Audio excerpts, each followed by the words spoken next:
Muchísimas gracias por estar con nosotros en esta nueva audición de Aquí estamos, desde el campus de un proyecto de fe. Iniciamos la serie Somos Más. La idea básicamente es presentar defensa de la fe, juntamente con los pastores y diáconos de Iglesia Bíblica de la Gracia. El título de la serie implica lo siguiente: somos más, es decir, no estamos solos. Estamos hablando o pensando en el pueblo de Dios a través de la historia. Lo que se ha heredado no es la autoridad, sino la doctrina. Fue el gran debate desde el principio de la fe cristiana. ¿Qué se hereda? ¿La autoridad, el apostolado o la doctrina? Claramente, Pablo en sus epístolas nos muestra que lo que se hereda es la doctrina. La Iglesia de Cristo está fundamentada en Cristo y sus apóstoles. Aquí se está limitando específicamente al grupo de personas con ese rango de apóstoles. No quiere decir que no existan apóstoles en el sentido de enviados o de misioneros, porque de eso se trata la palabra apóstol. Pero cuando hablamos de apóstol, a la manera de Pablo, a la manera de Pedro, a la manera de Juan, a la manera de aquellos que escogió el Señor Jesucristo, llamados los 12, ¿verdad? Aun cuando Judas traicionó al Señor, se quedó ese título. El Señor Jesucristo se apareció a los 12, es decir, que quedó ese número, y luego fue sustituido allá en el libro de los Hechos, Judas, que traicionó al Señor, pero algunos se debaten de si realmente esta decisión fue acertada. En el libro de Apocalipsis, entonces vuelve a hacerse mención acerca de los 12. Bueno, la iglesia tradicional, la iglesia papista, cree que la autoridad tiene que ver con la persona, es decir, que Pedro fue el primer papa. Pero no encontramos esto en la palabra del Señor. Lo que encontramos es una sucesión en la doctrina. La autoridad está allí. Y ese es el gran debate. Y si alguien piensa que ya no es hora de debatir, pues se equivoca. Los debates deben seguir, los sínodos deben seguir. En el capítulo 15 del libro de los Hechos encontramos el primer gran concilio, llamado el Concilio de Jerusalén. Y después, a través de la historia, encontramos debates, pero no vaya usted a pensar que eran debates uniformes, es decir, debates donde solamente se debe escuchar una campana. No, no solamente una campana, eran debates acalorados para que de estas chispas precisamente surgiera la verdad. Como alguien dijo, es más fácil creer que pensar, en el sentido que lo estamos expresando y que se ha querido connotar. Bueno, la idea es que creemos cualquier cosa, no ponemos en movimiento nuestras neuronas, nuestra capacidad discriminatoria, porque todo lo creemos. Pero el Señor no aplaude esto. Lucas precisamente resalta que los creyentes en Berea fueron más nobles que los de Tesalónica. ¿Por qué? Porque cuando Pablo hablaba la palabra, ellos ponían a sus neuronas, es decir, el cerebro comenzaba a funcionar y después de escucharlo pensaban y analizaban todo a la luz de la palabra de Dios y concluían si Pablo estaba en lo cierto o no. Es decir, que la reputación de Pablo no era óbice para que los creyentes en el primer siglo recibieran todo lo que Pablo presentara como palabra de Dios. Es decir, que si en los días de Pablo se levantaron herejías, si en el siglo III se levantaron herejías, si en el siglo XIV se levantaron herejías, en el siglo XV, en el XVI, en el XVIII, ¿quién dice que en el siglo XXI también no hay herejía? Así que vamos a hacer, bueno, discutir, y ahora tenemos medios poderosos, la internet, se pueden usar estos medios para debatir, claro está, con un buen espíritu, con el espíritu de mansedumbre, pero que el pueblo de Dios sepa lo que pensamos y lo que creemos.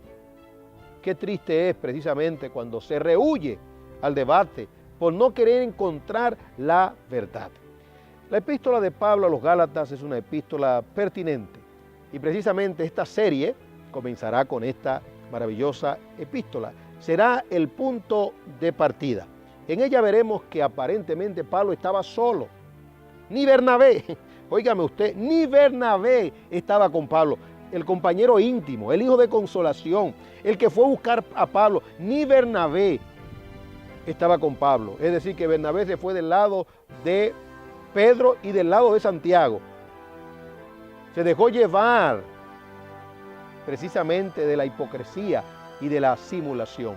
Sin embargo, Pablo podía decir, somos más. Pablo sabía que no estaba solo, que Dios estaba con él.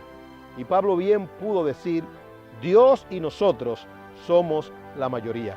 Nos vamos a una pausa y entonces cuando retornemos estaremos considerando esta epístola, pero ustedes escucharán también fragmentos de hombres de Dios, de hombres que han consagrado su vida a Dios, de Iglesia Bíblica de la Gracia, pastores y diáconos, que dirán su parecer con relación a la necesidad de presentar defensa a la fe una vez dada.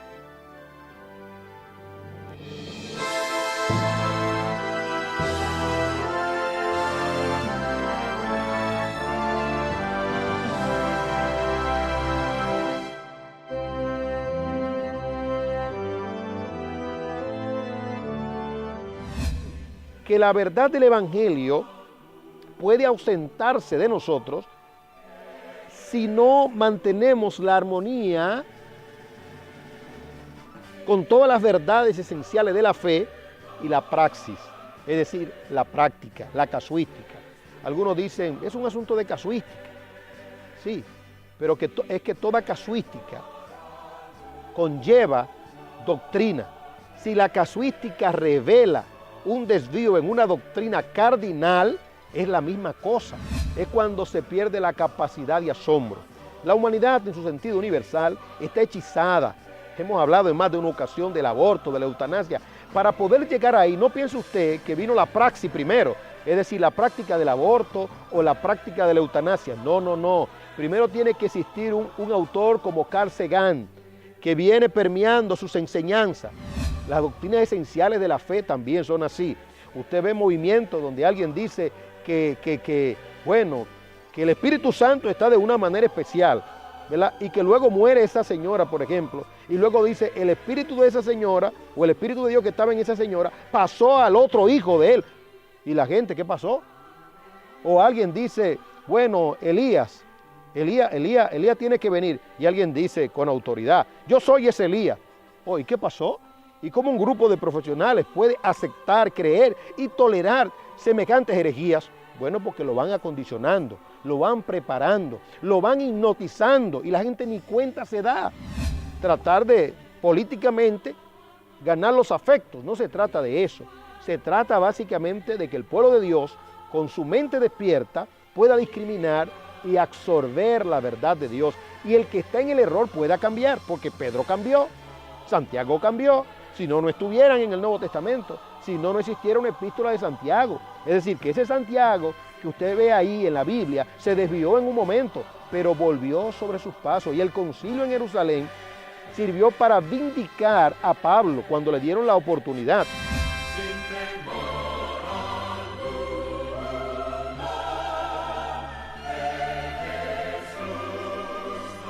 Muchísimas gracias por continuar con nosotros. Somos más, esa es la gran verdad que queremos transmitir, no estamos solos.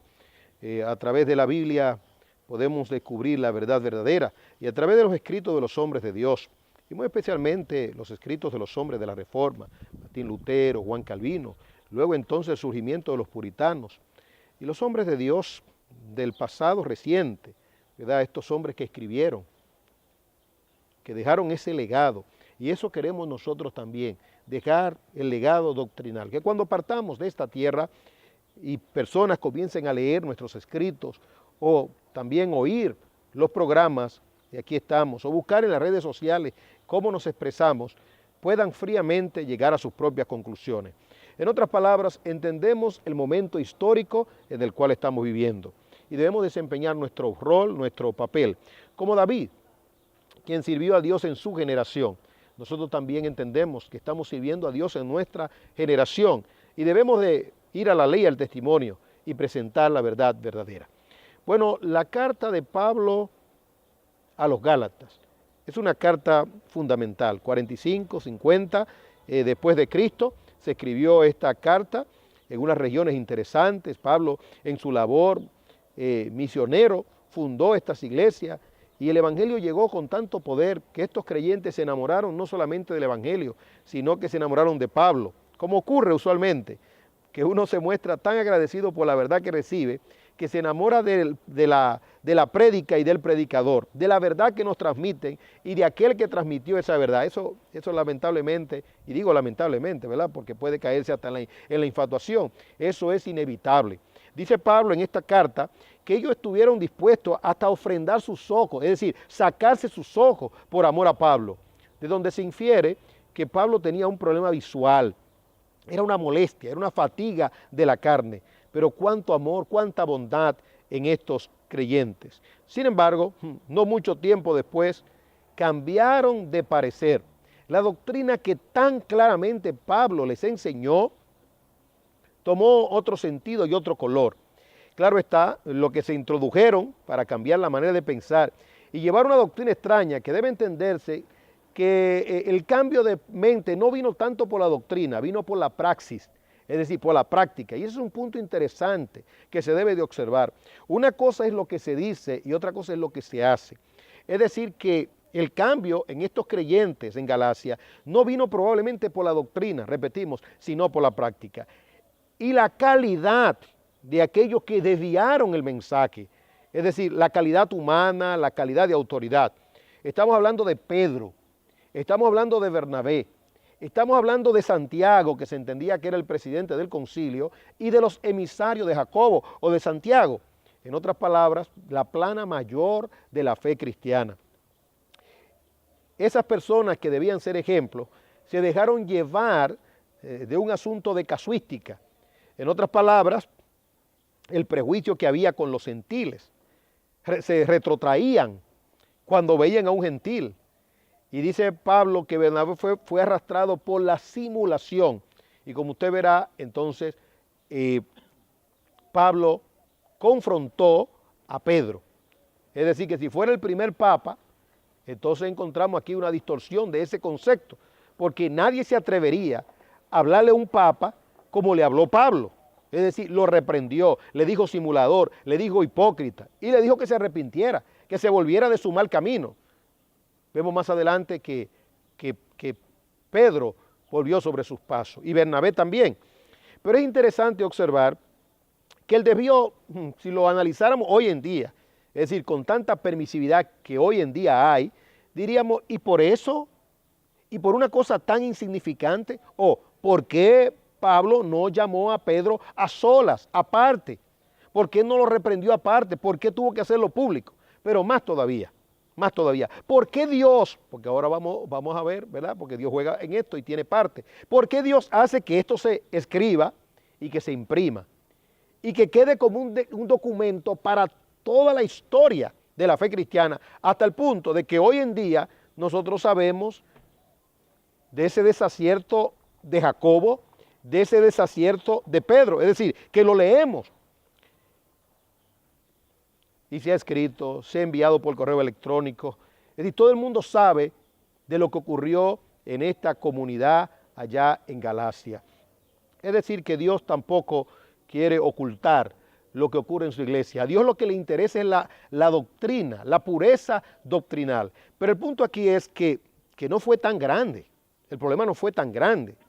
El problema es que no querían comer con los gentiles. Y entonces mostraban como si la salvación fuera por las obras, es decir, por la circuncisión. Es decir, que presentaban también categorías de salvación y de fe.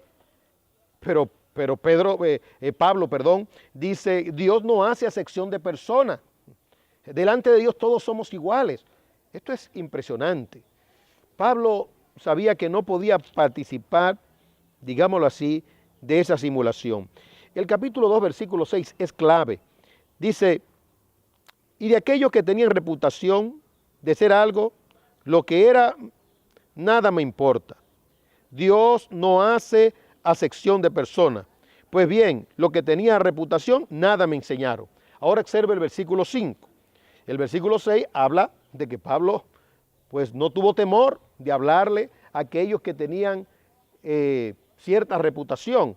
El versículo 5, Pablo destaca el mal de ese contexto. Dice, a los cuales ni por un momento cedimos, para no someternos a fin de que la verdad del Evangelio permanezca con vosotros. Es decir, que la verdad del Evangelio puede ausentarse de nosotros si no mantenemos la armonía con todas las verdades esenciales de la fe y la praxis, es decir, la práctica, la casuística. Algunos dicen, es un asunto de casuística. Sí, pero es que toda casuística conlleva doctrina. Si la casuística revela un desvío en una doctrina cardinal, es la misma cosa. Y eso es lo que está planteando Pablo precisamente aquí.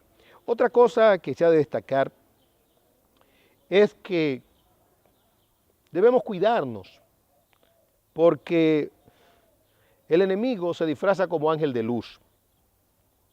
Pablo en el capítulo 3 dice, tan necio soy, habiendo comenzado por el Espíritu, vais a acabar por la carne. Y entonces añade, ¿quién os fascinó? ¿Quién os fascinó? Y el versículo 1 dice, oh Gálatas insensatos.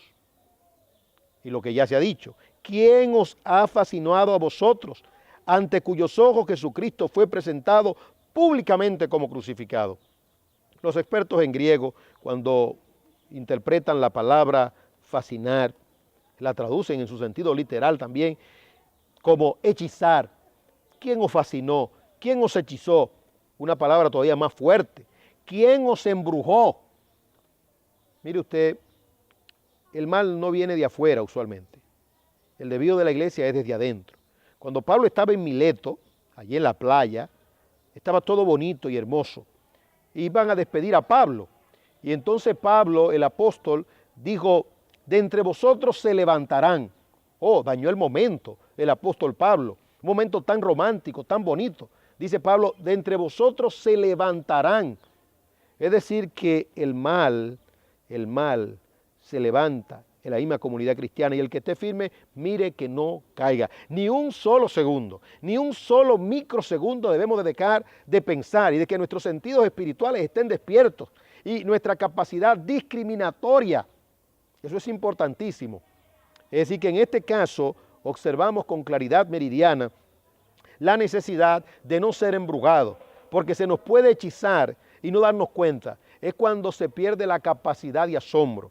La humanidad en su sentido universal está hechizada. Hemos hablado en más de una ocasión del aborto, de la eutanasia. Para poder llegar ahí, no piense usted que vino la praxis primero, es decir, la práctica del aborto o la práctica de la eutanasia. No, no, no. Primero tiene que existir un autor como Carl Sagan, que viene permeando sus enseñanzas. Claro, Carl Sagan no es cualquier persona. Ganó un premio con fama internacional. Es llamado, reconocido también como un científico. Es decir, que su libro circula en las élites. ¿Y qué hablar de Darwin?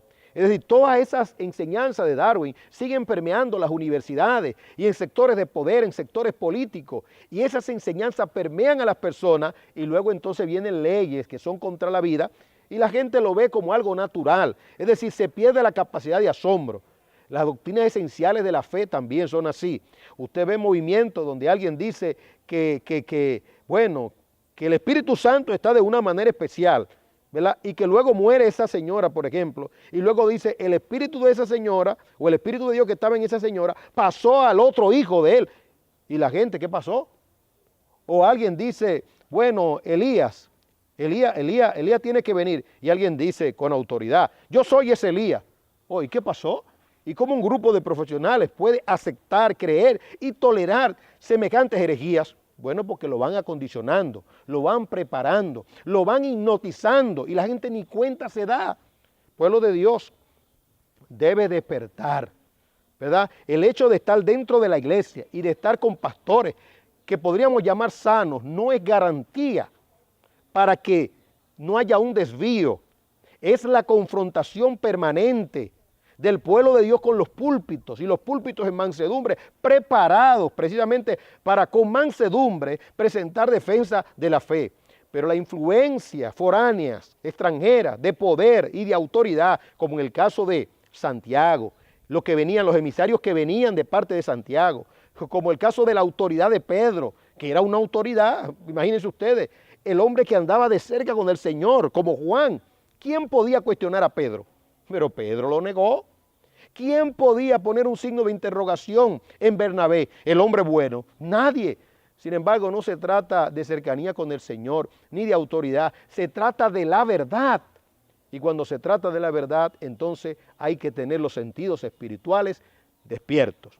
Bueno, cuando retornemos, entonces veremos el primer capítulo de esta fascinante epístola a los Gálatas, preparando el terreno, porque en su momento los pastores y diáconos de Iglesia Bíblica de la Gracia presentarán defensa de la verdad, de lo que cree esta comunidad, de lo que cree esta iglesia, y quiera Dios que mucho pueblo de Dios confluya con lo que nosotros creemos. Pensamos que estamos anexados, adheridos al pueblo de Dios histórico, es decir, aquellos que presentaron sus pareceres a través de confesiones, como en el caso de la Confesión de Fe de Londres y la Confesión de Fe de Westminster. Nos vamos a una pausa y retornamos para continuar hablando de cosas edificantes.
Es un privilegio participar de esta serie especial Somos Más, en Aquí Estamos.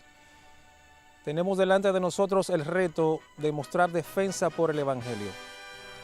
La gracia de Dios ha preservado la doctrina a través de los siglos, utilizando hombres que han tenido un compromiso con la verdad. Nos corresponde ahora a nosotros manifestar celo por la verdad, y este celo tiene que ver en dos aspectos básicos. En primer lugar, preservar la verdad que hemos recibido para entregársela a la próxima generación, y manifestar un celo santo por aquellas áreas donde esta verdad está siendo distorsionada, porque esto crea graves daños a la vida cristiana. En las Escrituras encontramos en la carta de Gálatas cómo Pablo se levantó para defender la pureza del Evangelio. Este Evangelio que había sido entregado a esta iglesia local de manera que fuera eficaz en la vida y en la mente de ellos, había recibido una distorsión que Pablo llamó perturbación. Y este Evangelio que había sido entregado puro, entonces fue contaminado. Pablo entonces fue llamado por el Espíritu de Dios a mostrar defensa por la verdad. Y les aseguro, amados, que también en este momento de la historia que nos ha tocado vivir, necesitamos levantar una bandera en defensa de la fe de Dios y manifestar un celo santo a favor de la preservación de la pureza del Evangelio.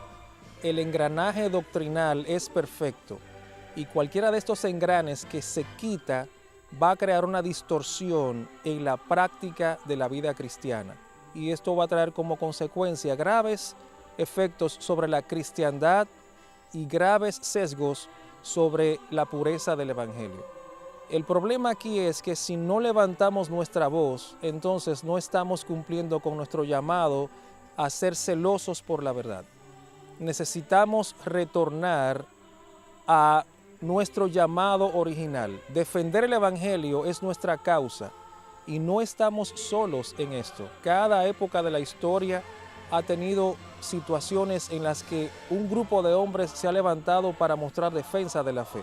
Y nos corresponde a nosotros ahora, en este momento de la historia, levantarnos para manifestar celo por la verdad y por la causa del Evangelio. En las Escrituras no hay un término medio. O estamos a favor del Evangelio o estamos en contra del Evangelio.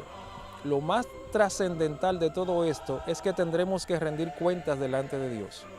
Nosotros representamos faros que iluminan a otros y no solamente nuestras vidas están siendo afectadas, sino que las vidas de otros pueden ser gravemente afectadas y guiadas al error. Es terrible ver cómo Satanás ha introducido el error en la verdad y cómo nos ha engañado al disfrazar el evangelio con la mentira o al disfrazar la mentira con el evangelio. Y esto trae indiscutiblemente consecuencias a la salud de la vida de la iglesia de Cristo. El problema de todo esto es que hombres de renombre están levantando su voz basándose en su experiencia y autoridad y han desechado el fundamento de las Escrituras para establecer doctrinas que no convienen. Y al igual que Pablo, debemos llamar la atención de sus conciencias, levantar un grito para decir no, no es así. Necesitamos volver a las Escrituras, necesitamos volver al fundamento de la verdad y establecer nuestras vidas en lo verdadero. Somos más porque estamos con Dios, pero además somos más porque nosotros estamos levantando una vez más el legado doctrinal que históricamente hemos recibido y que hombres de Dios en diferentes épocas han levantado, al igual que nosotros lo hacemos ahora. Le invitamos a usted a participar de esta serie y a descubrir cómo la verdad está siendo distorsionada y cómo estamos llamados a hacer frente a este error, levantando la verdad del evangelio, no solamente a través de una doctrina sana, sino de una conducta que se corresponda a las evidencias de estar siendo alimentados con la verdad. Que el Señor nos ayude en este trabajo y que nos dé la gracia para perseverar en lo verdadero y para estar del lado de Dios, aunque muchos se opongan a esta labor que estamos realizando. Que el Señor nos bendiga.